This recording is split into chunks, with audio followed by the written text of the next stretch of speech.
What's on your radar, Kim? Well, there's no doubt emotions are running very high in the war between Russia and Ukraine. People are upset, in shock, and disbelief. But one thing that isn't helping at all is the unbelievable amount of fake images and videos being spread, not only on social media, but also by legitimate news outlets. I even made the mistake myself here on Rising on Friday when I stated I was impressed with Zelensky getting into full military gear to fight on the front lines. Turns out that was an image from last April. I fell for it. I apologize. Unfortunately, I'm not alone in falling for it. Bild, a political news outlet in Germany, shared a video of what looked to be a horrific bombing by the Russians in Kiev during one of their broadcasts. But it turns out the footage was from a 2015 chemical explosion in Tianjin, China.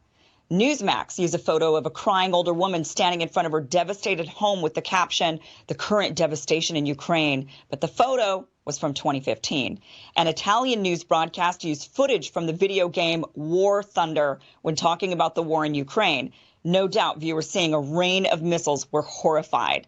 So I want to go through some of the most egregious examples of the fake news circulating around, but I have to preface this because we are in a Western nation that is supportive of Ukraine in this conflict. The vast majority of the fake news that we see circulating is anti-Russian. So I'll be debunking a lot of this type of information. However, I have no doubt similar fake news is circulating in Russia and in pro-Russian countries, showing fake news that is disparaging of Ukrainians. We're just not seeing much of it, so I can't debunk it. So keep this in mind before you lash out at me and call me a pro-Putin Russian asset at the end of this segment.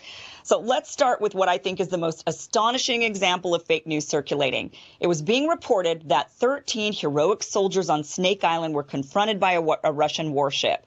The audio recording shows the Russians telling the Ukrainians to lay down their arms to avoid bloodshed and unjustified deaths. The Ukrainians are infamously heard saying, "Russian warship, go F yourself." It was then reported they fought valiantly until they were all killed by the Russians. President Zelensky even announced he would posthumously award the men medals of valor. Well, it turns out whomever claimed they had died was mistaken. Instead, the Ukrainian border guard disputed whether anyone was killed, and shortly after, video footage emerged of the Russians giving food and water to the 82 men, not 13, from Snake Island, who were then being transferred to Crimea. Some of the soldiers have now given interviews saying if the Russians wanted to bury him, they would have, and now they instead will go home to their families. Another shocking video was of a tank swerving in the street and running over a civilian car. Totally shocking video, jaw-dropping. But thank goodness the person actually survived this crushing experience. Media was reporting this as a Russian tank and using it to show the callousness of the Russians and their invasion. But it turns out this was actually a Ukrainian tank that had lost control and accidentally ran over that vehicle. And I'm sure everyone involved was relieved that person was okay. Russian tanks are marked with white Zs, by the way, for future reference when you're looking at any video. Now, many of you saw the heart-wrenching video of the father saying a very tearful goodbye to his wife and daughter as he goes off to battle. This was being reported as a Ukrainian man sending his family to safety while he fights against the Russians. Well, the man is Ukrainian, sort of, I suppose. He's one of the rebels in the Donetsk People's Republic. He was sending his family to Russia for safety while he stayed behind to fight Ukrainian forces.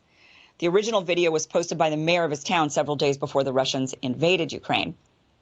And of course, I can't leave out the ghost of Kiev. There's footage of a fighter pilot downing several Russian jets. The video, of course, went viral with millions of views. The claims are this pilot took down 6 Russian jets in one day. But now, by the way, that number's jumped up to 10 Russian jets being taken down. Now, a fighter pilot who takes down 5 planes throughout the course of their entire career is called an ace. So to have 6 in one day or even 10 in one week is incredible. It's actually unbelievable, in fact. And it turns out the footage is from a video game called Digital Combat Simulator. But even with this video being debunked, the former Ukrainian president, Poroshenko, is tweeting that it's real and even shared a masked photo of the pilot. And there's a lot of wild claims going around of who the pilot is. There's a lot of talk that maybe the pilot's even a woman. And of course, it turns out that that photo there is actually an old photo that's recirculated. So it's still unlikely the ghost of Kiev is real. But a lot of people fell for it, and you can't blame them for wanting to boost up morale, I suppose. Now, the list of this fake news or fake videos and images just is endless on social media, totally endless. I could not possibly list all of them.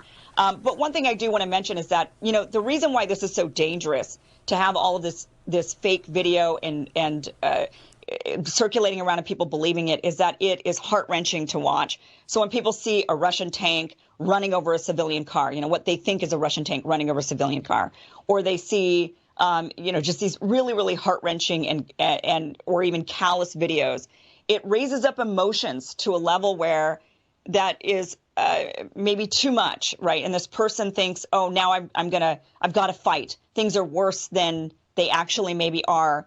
And it causes people to get highly emotional, and it can inflame a situation to be much, much worse. So